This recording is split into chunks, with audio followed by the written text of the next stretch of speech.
let's turn this into a classroom, okay? So this is AirTech.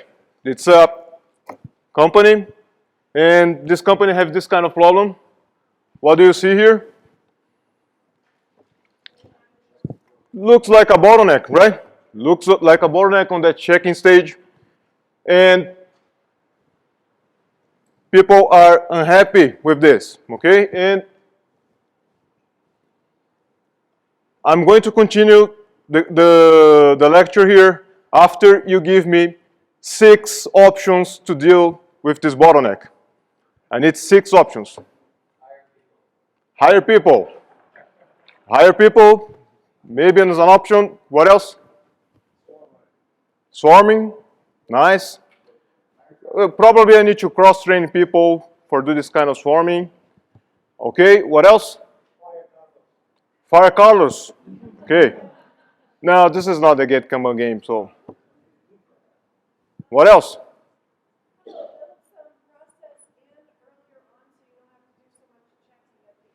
Okay, you're saying something like improve the process before the bottleneck. Perfect. What else? We get something close to 4 or 5 right now.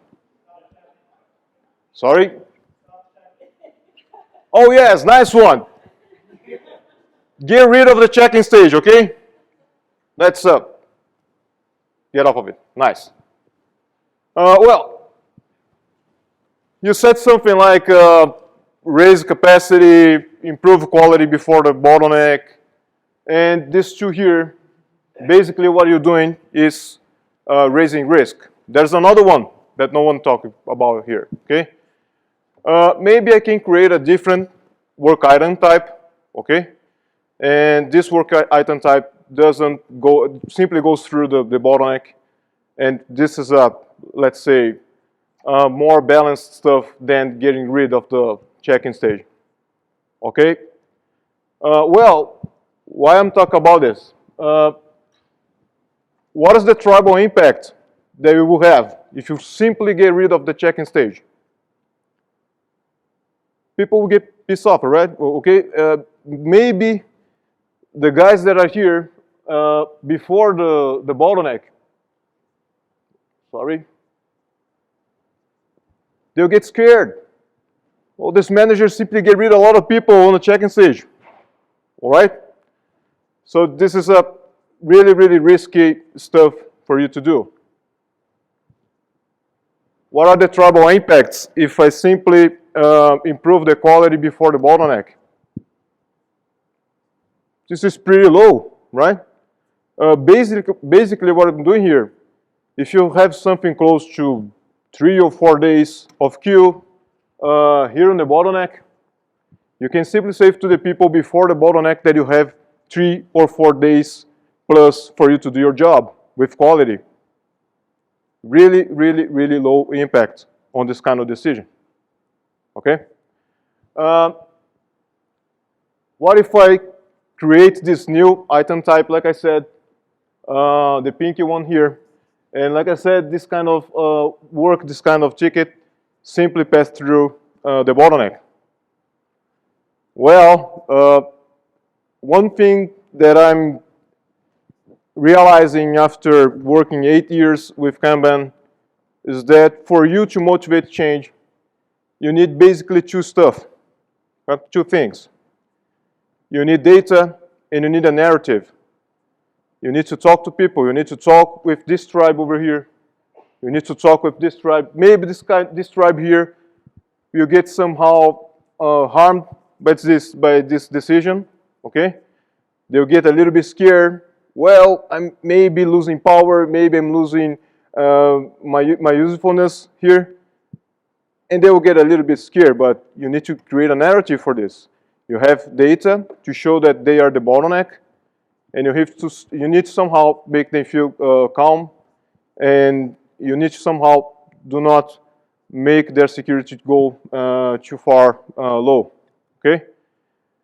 And for these guys over here, you need to tackle the risk because most of the quality job, most of the quality work will be their responsibility right now.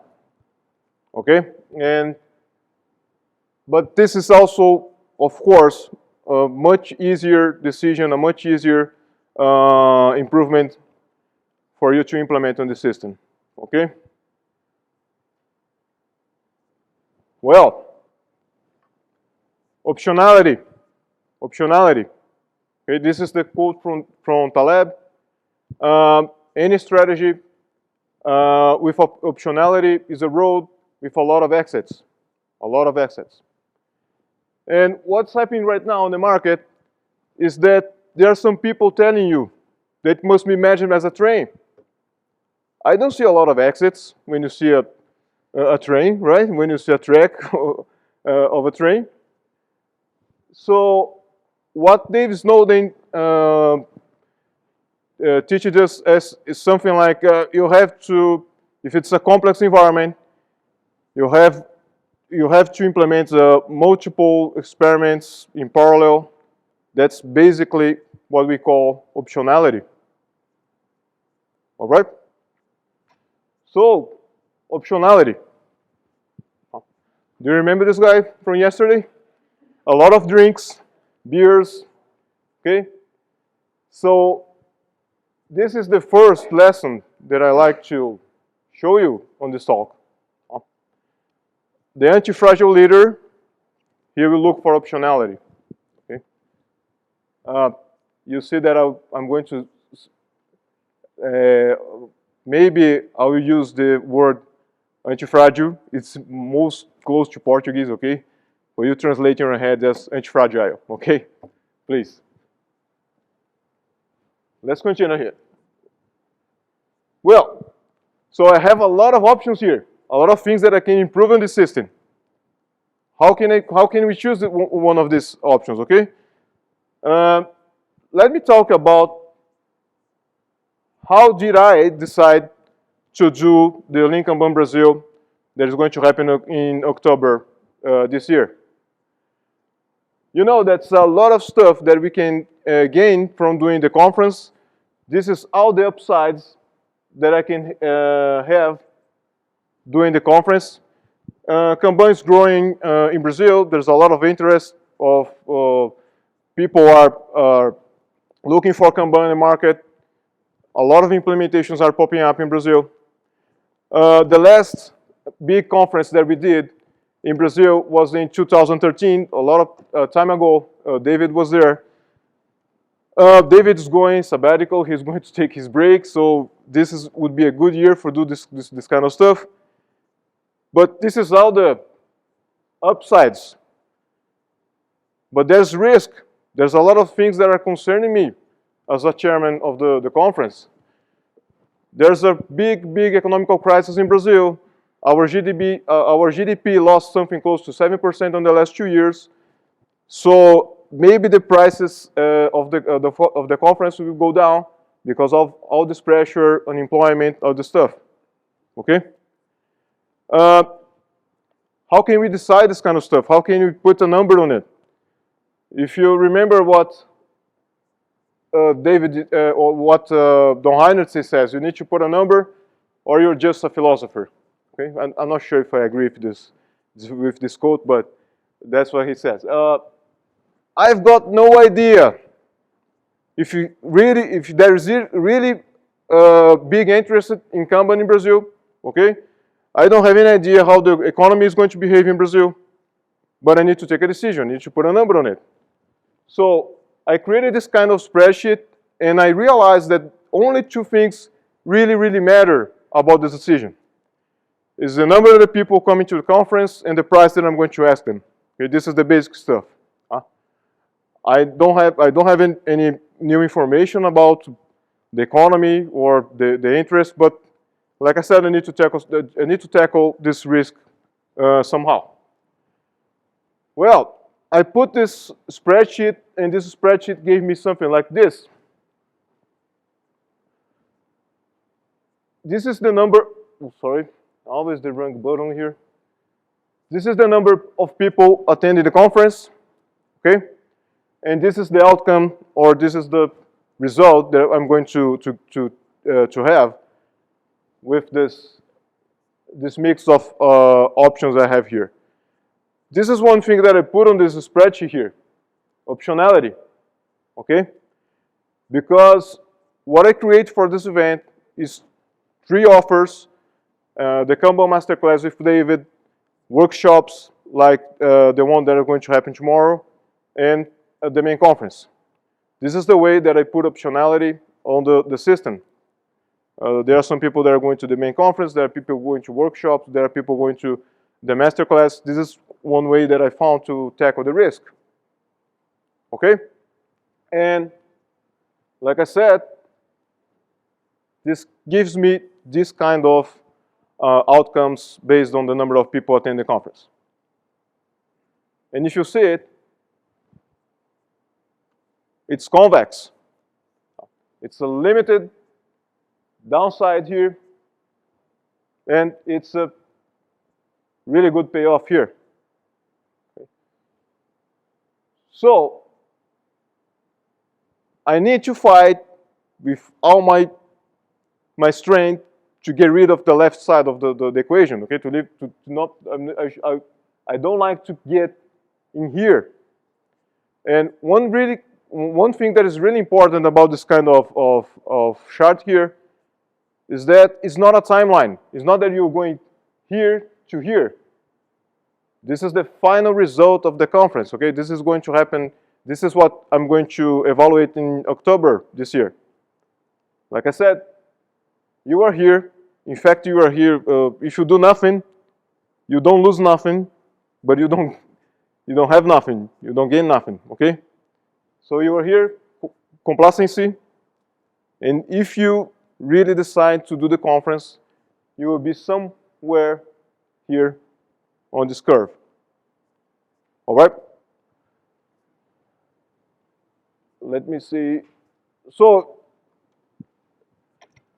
the Lean Kanban Brazil is an option in its complex domain. I don't have control of all the variables that is going to affect the outcome, okay? But like I said, the heuristic here is stay out of the left side, the left tail of this curve. All right? Okay. And after 3 weeks planning this conference, getting some feedback of people, this asymmetry changed a lot because I underestimate the prices, the costs of the venue. I underestimate the prices of the cost of a lot of stuff. But one thing that I realized is that there is interest on this stuff because all the marketing stuff that we did had a really nice response from the market. So what happens here is that this asymmetry is not fixed. There's a lot of changes happening. The way I see is that everything in our lives has some kind of symmetry. You are surfing some kind of wave, and you need to see if this is convex or if this is concave. Let me give you another example of this kind of thinking. This is just the theory about what is fragile, what is anti-fragile, what is robust, what is resilient.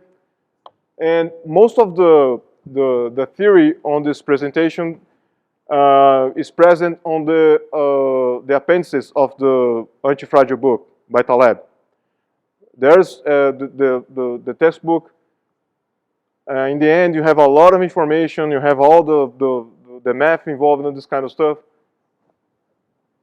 And that's it. Let me give you another example. This is concave. This is convex, like the conference. Okay, when I teach Kanban, I design a game that is pretty similar to the Get Kanban game, but there are some things that are different, okay? If you see here, there's a board, and this guy over here, this guy, he's responsible for the delivery. There's a moment in the game that you do the delivery planning meeting, one of the feedback loops in Kanban, okay? And the policies for this kind of decision is pretty simple. You need to put a developer to do the delivery, and you can do the delivery every 3 days. So it's an option, it's a deployment window that opens for you every 3 days. And I asked the students, what is the cost? There's a point on the training that I ask, what's the cost of the deployment? How much does it cost for you? Okay? And most of the students, they are so concerned about putting someone out of the development to the deployment, okay? And they say, oh, the cost is something close to 80 bucks to get a guy from the development and put on the deployment, okay? But the thing is that you have also the delay cost. It's not only the transaction cost, you have also the delay cost, the holding costs. And since we are doing something close to 3 days delay, you have something like this. There are some of the deployments that you do that is just 80 bucks, but it can go to 1,000, 680 bucks. So this is concave. This is fragile. Every deployment that you're doing, there's a lot of risk doing this stuff. And in the game, you have some ways to fix this. Okay? If you see something like this, basically what you see here is a cost that is nonlinear and it's accelerating. Okay? You show you some fragility. You give you some action that you need to fix this. Okay? There was a class where one of the deploys get you something close to 5,000, okay, on the game.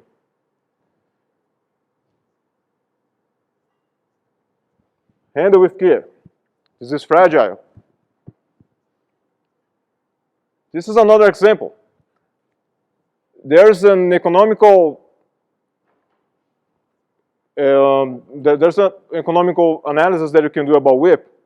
I pick a lot of data from the Impacts of Agile Quantified, or the research by Larry McInerney, and I put some numbers on it. I put some dollars on it. Okay, I will give you access for this spreadsheet so you can check the numbers and you can check how the math is happening here. What happened is that if you have really, really constrained WIP, okay, this is not going to give you a good outcome if it's really, really constrained. What happens in practice is that usually when you have a really, really, really low WIP, even the bottleneck is stopping working, okay? So the bottleneck starts waiting for the job to come, okay?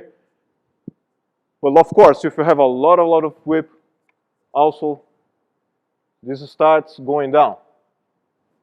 It starts to go down. Okay. So this is the kind of situation where you need to stop, you need to stay here. Okay. On the research, Larry found out that if you have a lot of WIP, the quality goes down. You have more bugs to deal with. And like I said, if the WIP is too low, even the bottleneck stops working. Okay.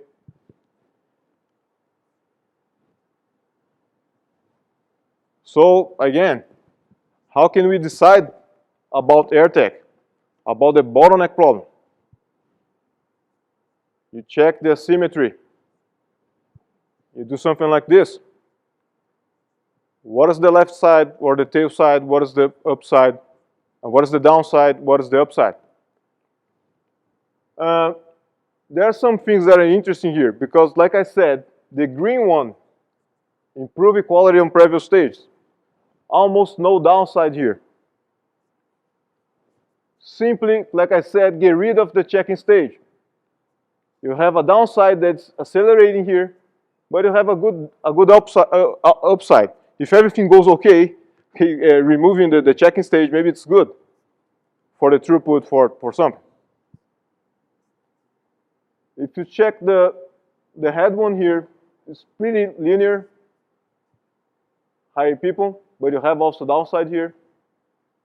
And create a different work item type is the yellow one here.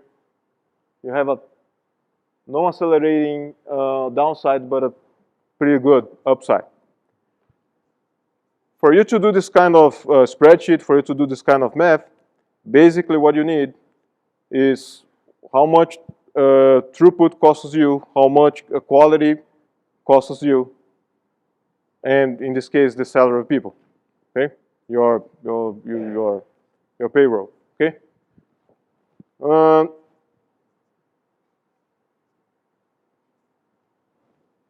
This is one thing that is really shaping my view of management. We are not good about finding this stuff that is right, okay? We are better about even using Kanban, okay? Kanban is going to show you what is wrong with your process, what you need to fix.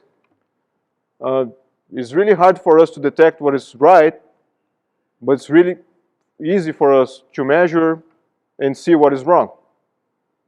Like Taleb is saying here, for you to deal with a word that you don't understand, basically what you do is work on the undesirable states of f of x, okay? The outcomes. Tinkering. Trial and small error. Basically, that's the way that we get an anti-fragile, okay? Tinkering. So this is lesson number 2. The anti-fragile leader takes advantage or simply understands asymmetry. What is concave, what is convex. Okay, if you have nothing to do tomorrow, I will give you an advice. Go to the Museum of Natural History here in DC, National Mall, really cool place. You get to the first floor, go downstairs, and you get to the anthropology area of the museum, okay? And I've been here to DC last year. This chart here is really interesting, you know? Basically what this chart is showing is how much the temperature is going up and down, the volatility of the temperature on this planet. And what is interesting is that 2 million years ago, you have this kind of variation here, okay? Before that, it's not that much variation. But here, a lot of volatility, meaning that there, by this time, a lot of really hot summers and really cold winters, okay? And what you see here is that the development of the human race skyrocketed by the Spirit. Okay? Why is that? Basic stuff. We need stressors.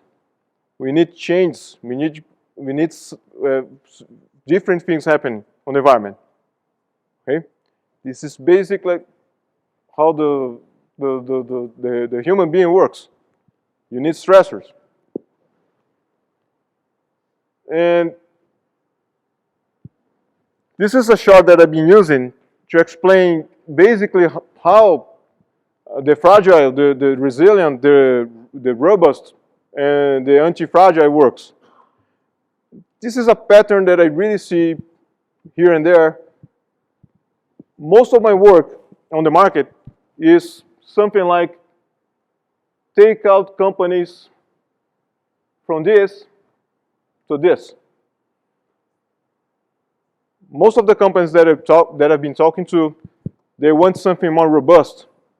Okay, they want something with less variation, because there is no value for you to be fragile. There is no value to you to be resilient.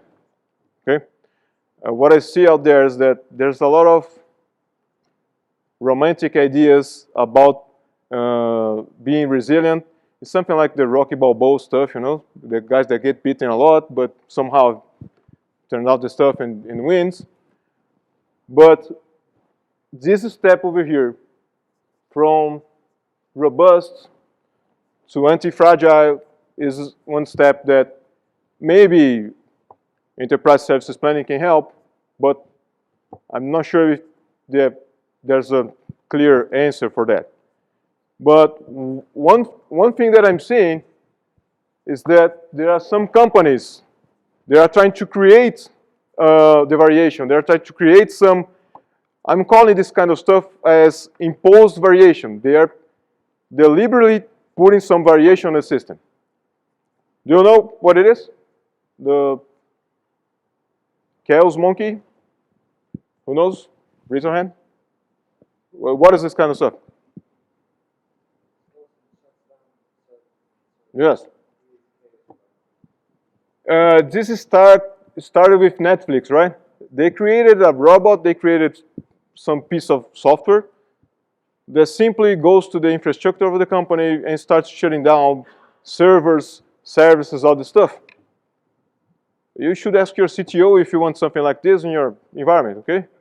Let's put something that you shut down services, servers, database, this kind of stuff. But why did they do this kind of stuff? Like I said, they are imposing variation on the system. If you stay simply robust, nothing happens. Okay?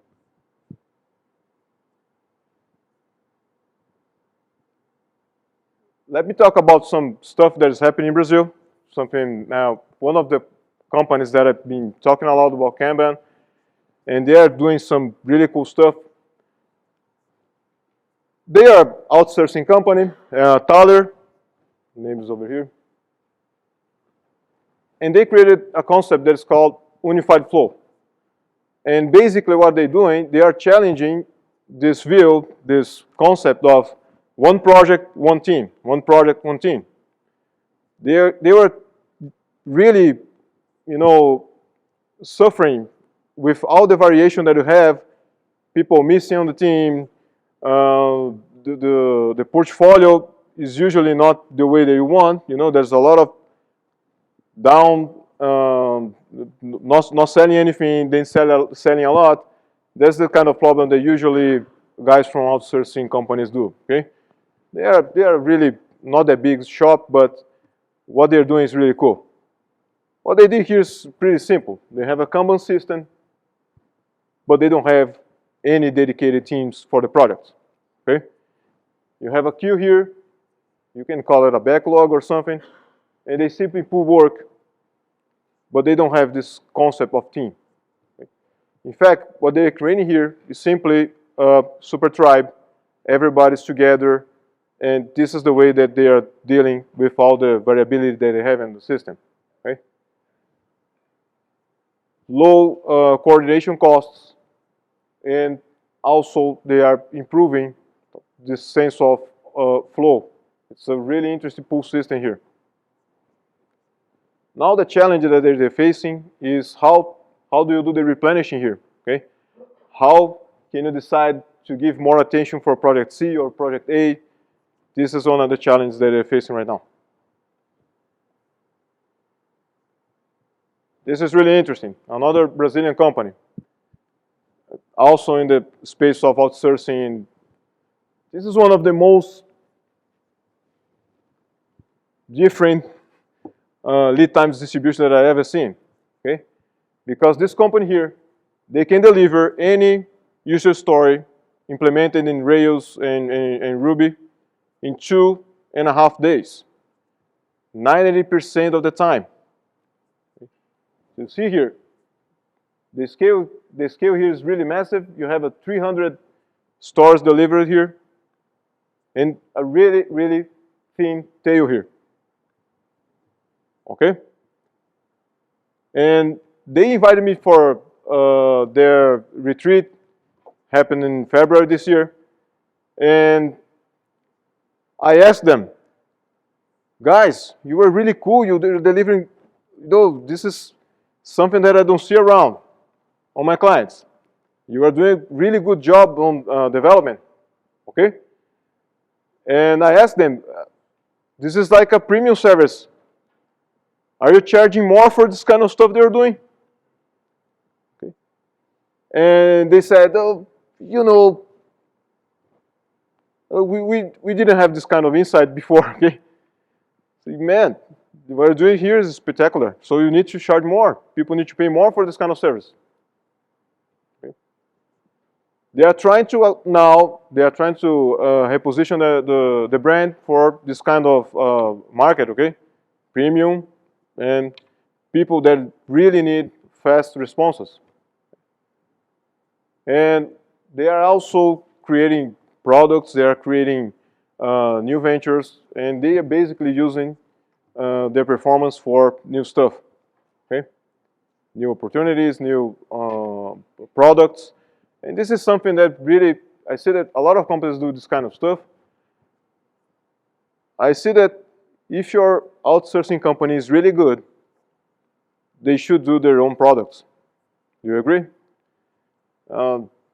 So I see that usually these small companies, outsourcing companies, the way that they live the mediocristan is by creating new products, okay?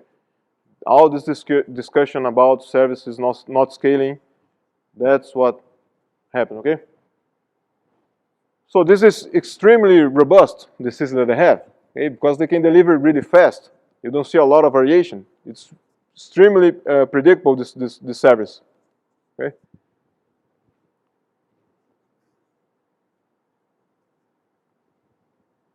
And this is one of the quotes from David. What happened is that you need to somehow, don't let the people, the tribe on your company, feel completely secure on the environment, okay? You need to put some stressors, some things that will change the system, but you need also to take care about the comfort, the discomfort that maybe can drive to the backstabbing and to the infighting, okay?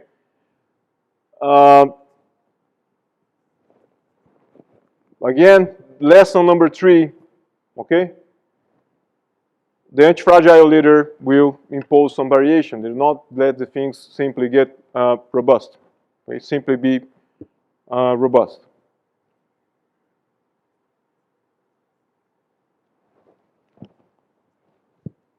Last one.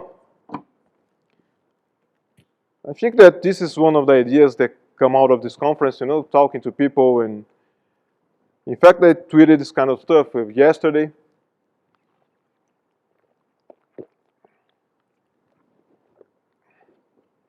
Kanban is via negativa.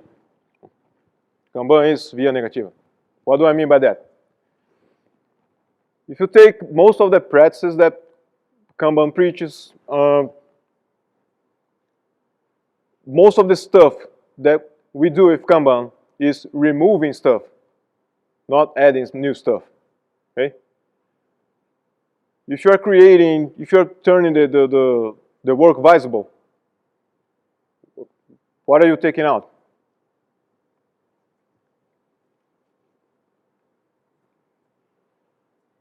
Well, if you're turning the work visible, okay, you are simply making people see. You are taking out the blindness of the process, okay? If you limit WIP, what are you taking out? Work items inside the process, okay? This is the concept that Taleb says, less is more. Usually for you to fix things, you need to remove things, not add more stuff.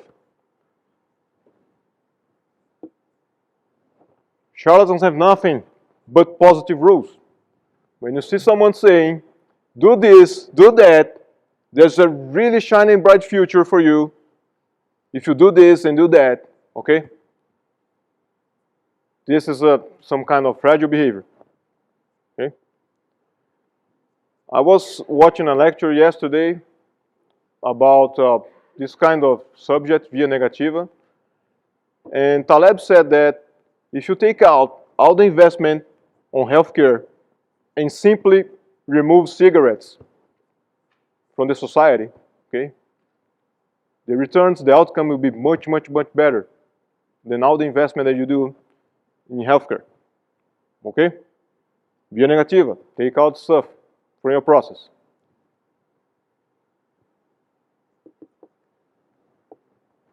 You saw all the no's that David presented yesterday. No revolution, no estimates, no iterations, no planning, no prioritization, no backlog grooming, all this stuff. I translate all this stuff as no ideology. I've been preaching a lot about it. Okay? There is no ideology in Kanban. We don't preach here that there will be a really nice and bright future.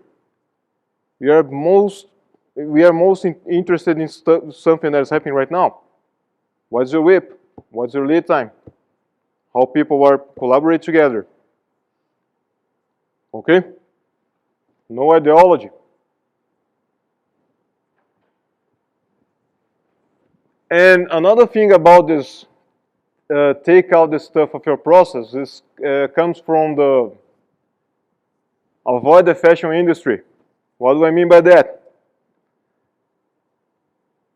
You can try everything, but you trust on things that was passed by the test of time. Time is the best thing to take out fragility from the system because it's pretty simple. Okay, if they have something that survived a lot of time, okay, this stuff has been tested for a while. A lot of variation you have through time in the past. Okay?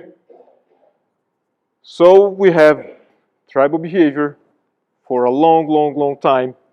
We have complexity for about 14 billion years. Hierarchy, it's not new stuff. Basically what I'm saying here is if you see that something's new,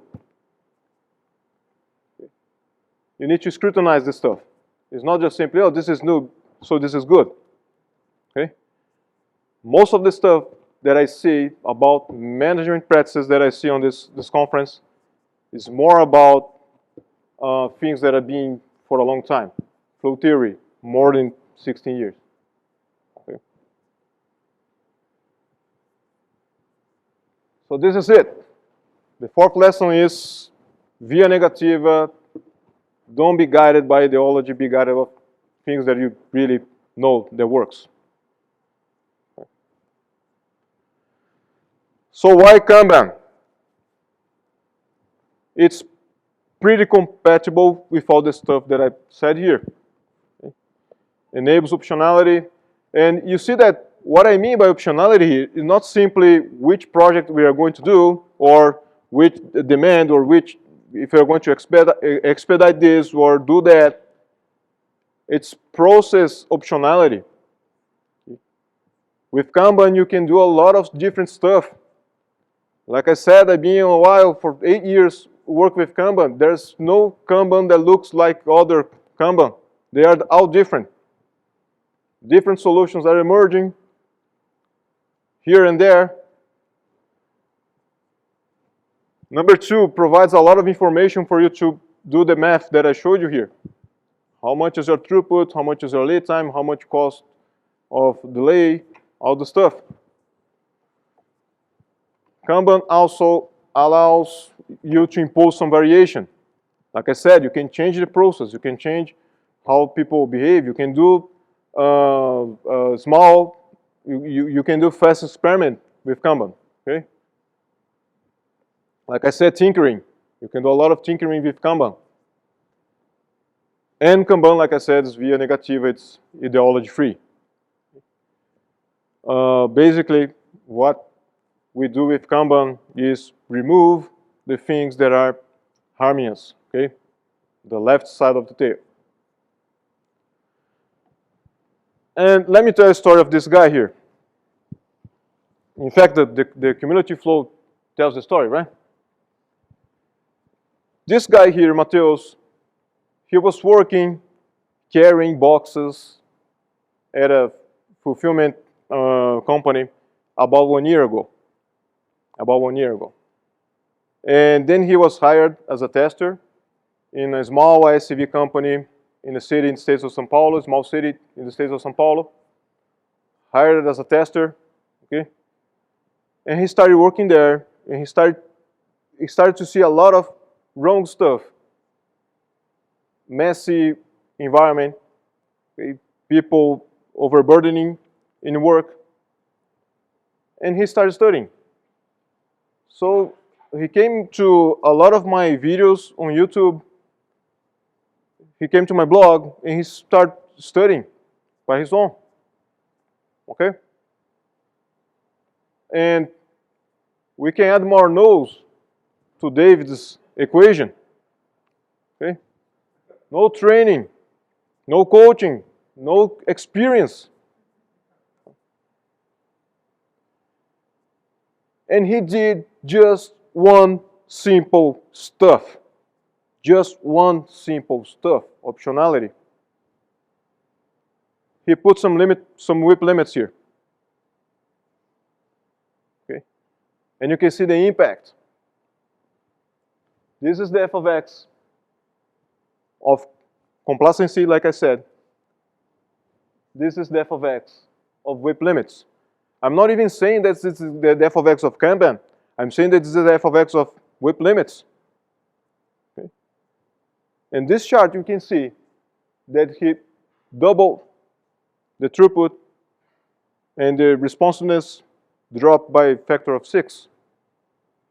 Just one small intervention, just one small change.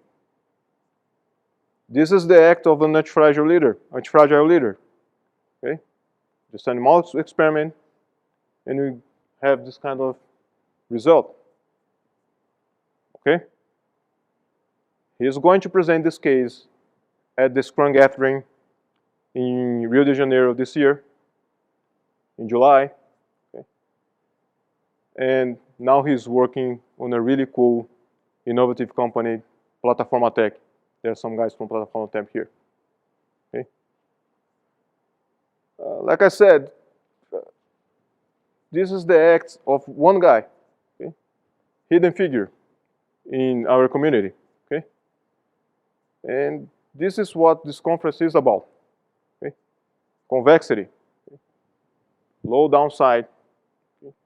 And high upside. That's it. Thank you.